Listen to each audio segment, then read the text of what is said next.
নমস্কাৰ আপোনালোক সকলোকে জ্ঞান সফালৈ স্বাগতম জনাইছোঁ। আজি মই পুনৰ অন্য এটা ভিডিঅ'ৰ সৈতে আপোনালোকৰ মাজলৈ অসমীয়া বিষয়ৰ কেইটামান প্ৰশ্ন আগবঢ়াইছোঁ। যদি ভিডিঅ'টো ভাল পায় লাইক কমেণ্ট কৰিব, শ্বেয়াৰ কৰিব আৰু ছাবস্ক্ৰাইব কৰিবলৈ নাপাহৰিব।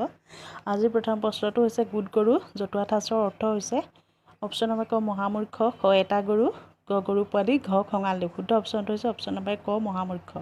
নেক্সট প্ৰশ্ন ৭ৰ শব্দৰ অৰ্থ হ'ল অপশ্যন নম্বৰ ক ক্ষমতাশালী, খ চোৰ স্বভাৱৰ, গ নম্ৰ স্বভাৱৰ, ঘ হাত লৰোৱা। শুদ্ধ অপশ্যনটো হৈছে অপশ্যন নম্বৰ খ হাতলৰ শব্দৰ অৰ্থ চোৰ স্বভাৱৰ।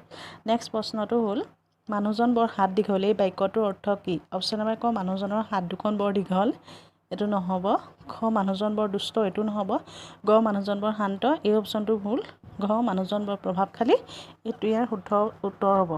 নেক্সট প্ৰশ্নটো হ'ল সি এটা ধুদৰ পচলা, এই বাক্যটোৰ অৰ্থ হৈছে সি এটা দুষ্ট লোক, সি বৰ এলেহুৱা, ক সি মহামূৰ্খ, ঘ সি এটা চোৰ। ইয়াৰ উত্তৰ অপশ্যনটো হ'ব অপশ্যন নম্বৰ খ সি বৰ এলেহুৱা, এই অপশ্যনটো শুদ্ধ হ'ব। তাৰপিছৰ প্ৰশ্নটো হ'ল নপতা ফুকন শব্দৰ পানীৰ মিঠৈ মানে কি? অপশ্যন নম্বৰ ক পানীত উতলাই প্ৰস্তুত কৰা এবিধ মিঠাই, খ সজাই কোৱা গপিয়াল মিছা কথা, ঘ পানীত ডুবাই খোৱা এবিধ মিঠাই, ঘ পনীয়া মিঠৈ। শুদ্ধ অপশ্যনটো হ'ব অপশ্যন নম্বৰ খ সজাই কোৱা গপিয়াল মিছা কথা। তাৰপিছৰ প্ৰশ্নটো হ'ল তলত ভুলকৈ অৰ্থ লিখা জতুৱা ঠাঁচটো বিচাৰি উলিওৱা। অপশ্যন নম্বৰ ক এলাই বাদু, কঁঠালৰ মিঠা বাদু, খ বিনা মেঘে বজ্ৰপাত, গম নোপোৱাকৈ অহা দুখ কষ্ট, গ টোপাই বুৰমাৰ সমূলি মিছা মাত, ঘ পুতক তুল প্ৰতিকূল্য। ইয়াৰ শুদ্ধ অপশ্যনটো হ'ব অপশ্যন নম্বৰ ক এলাই বাদু, কঁঠালৰ মিঠা বাদু, এই জতুৱা ঠাঁচটো ভুল, বাকীকেইটা শুদ্ধ হৈছে। তাৰপিছৰ প্ৰশ্নটো হ'ল তলৰ কোনটো জতুৱা ঠাঁচৰ অৰ্থ শুদ্ধ? মৰো জী সুমধিকৈ কোনোমতে জীয়াই থাকি। তাৰপিছৰ প্ৰশ্নটো হ'ল মুখৰ ছাই গুচা, মুখত লগা ছাইখিনি গুচাই পেলোৱা, গ চাউল সিজোৱা ল ভাত খা, ঘ মাটি কৰ নতুনকৈ মাটি কিনা। ইয়াৰ শুদ্ধ অপশ্যনটো হ'ব অপশ্যন নম্বৰ গ চাউল সিজোৱা ল ভাত খা, এই অপশ্যনটো জতুৱা ঠাঁচৰ অৰ্থটো শুদ্ধ হৈছে। তাৰপিছৰ প্ৰশ্নটো হ'ল গা শব্দৰ লগত গা শব্দৰে কৰা জতুৱা ঠাঁচ এটা হ'ল অপশ্যন নম্বৰ ক গা লাগি কৰ, খ গা শকত, গ গা ধু, ঘ গা মোচ। শুদ্ধ অপশ্যনটো হ'ব অপশ্যন নম্বৰ ক গা লাগি কৰ, এইটো এটা গা শব্দৰ লগত গা শব্দৰে কৰা এটা জতুৱা ঠাঁচ। নেক্সট প্ৰশ্নটো হ'ল তলৰ কপাল শব্দটোৰ লগত সংগত হোৱা জতুৱা ঠাঁচ কোনটো? ক কপাল ফুল, খ কপাল ধৰ, গ কপাল কৰ, ঘ কপালান। ইয়াৰ শুদ্ধ অপশ্যনটো হ'ব অপশ্যন নম্বৰ ক কপাল ফুলটো কপাল শব্দটোৰ লগত সংযত হোৱা এটা জতুৱা ঠাঁচ। তাৰপিছৰ প্ৰশ্নটো হ'ল তলৰ কোনটো বাক্য শুদ্ধ? ক তলা নলা পোৱা মানে গুপ্ত কথা জনা, খ চকু মুদা কুলি বুলি কাম নকৰা মানুহক কোৱা হয়, গ অভিপ্ৰায় বুজি নাপালে মন পোৱা বুলি কোৱা হয়, ঘ কথাবোৰ চমুকৈ ক'লে বকুলা মেলা বুলি কোৱা হয়। ইয়াৰ শুদ্ধ অপশ্যনটো হ'ব অপশ্যন নম্বৰ ক তলা নলা পোৱা মানে গুপ্ত কথা জনা, এই বাক্য শাৰী শুদ্ধ।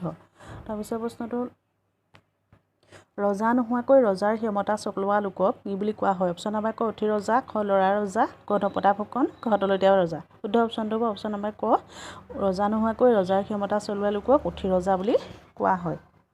অপশ্যন নম্বৰ কটো শুদ্ধ হ'ব। তাৰপিছৰ প্ৰশ্নটো হ'ল তলত দিয়া জতুৱা ঠাঁচৰ কোনটো অৰ্থ অশুদ্ধ মানে ভুল?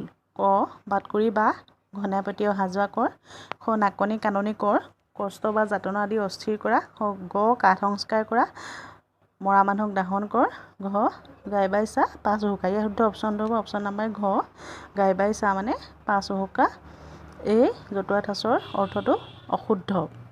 তাৰপিছৰ প্ৰশ্নটো হ'ল যি খণ্ড বাক্যৰ শব্দবিলাকে সিহঁতৰ সাধাৰণ অৰ্থ এৰি আন অৰ্থ প্ৰকাশ কৰে তাকে কি বোলে? অপশ্যন নম্বৰ ক জতুৱা খণ্ড বাক্য, খ জতুৱা ঠাঁচ, গ প্ৰবাদ বাক্য, ঘ প্ৰবচন। শুদ্ধ অপশ্যনটো হ'ব অপশ্যন নম্বৰ ক জতুৱা খণ্ড বাক্য বোলে। যি খণ্ড বাক্যৰ শব্দবিলাকে সিহঁতৰ সাধাৰণ অৰ্থ এৰি আন অৰ্থ প্ৰকাশ কৰে তাক জতুৱা খণ্ড বাক্য বোলে। নেক্সট প্ৰশ্নটো হ'ল তলত দিয়া জতুৱা ঠাঁচৰ বাক্যবিলাকৰ কোনটো শুদ্ধ? ক সি যি হওক মূৰকত আহি ওলাল, খ এই কিতাপখন মোৰ কি কামত আহিব, গ ফুটবল খেলা ল'ৰাৰ এদিনীয়া, ঘ লামডিঙত গাড়ী আধা ঘণ্টা থাকে। শুদ্ধ অপশ্যনটো হ'ব অপশ্যন নম্বৰ গ ফুটবল খেলা ল'ৰাৰ এদিনীয়া, এইটো শুদ্ধ। তাৰপিছৰ প্ৰশ্নটো হ'ল তলত দিয়া জতুৱা ঠাঁচবোৰৰ কোনটো সংগত? অপশ্যন নম্বৰ ক বৰষুণ আনে, খ মিতিৰ ধৰে, গ ৰ'দ নামে, ঘ কঠ পাতে। শুদ্ধ অপশ্যনটো হ'ব অপশ্যন নম্বৰ ক ৰ'দ আনে জতুৱা ঠাঁচৰটো সংগত। নেক্সট প্ৰশ্নটো মানে আজি লাষ্ট প্ৰশ্নটো হ'ল তলত দিয়া জতুৱা ঠাঁচবোৰৰ কোনটোৰ লগত পলাল ক্ৰিয়া যোগ হয়? অপশ্যন নম্বৰ ক জাৰ, খ জুই, গ কঠ, ঘ কোচ। ইয়াৰ জুই পলাল এইটো নহ'ব, কঠ পলাল এইটো শুদ্ধ নহ'ব, কোচ পলাল এইটো নহ'ব, সেইকাৰণে অপশ্যন নম্বৰ ক জাৰ পলালটোহে শুদ্ধ অপশ্যন হ'ব। ধন্যবাদ। ভিডিঅ'টো আজিলৈ ইমানেই আছিলে। যদি ভিডিঅ'টো ভাল পালে লাইক কমেণ্ট কৰিব, শ্বেয়াৰ কৰিব আৰু ছাবস্ক্ৰাইব কৰিবলৈ নাপাহৰিব।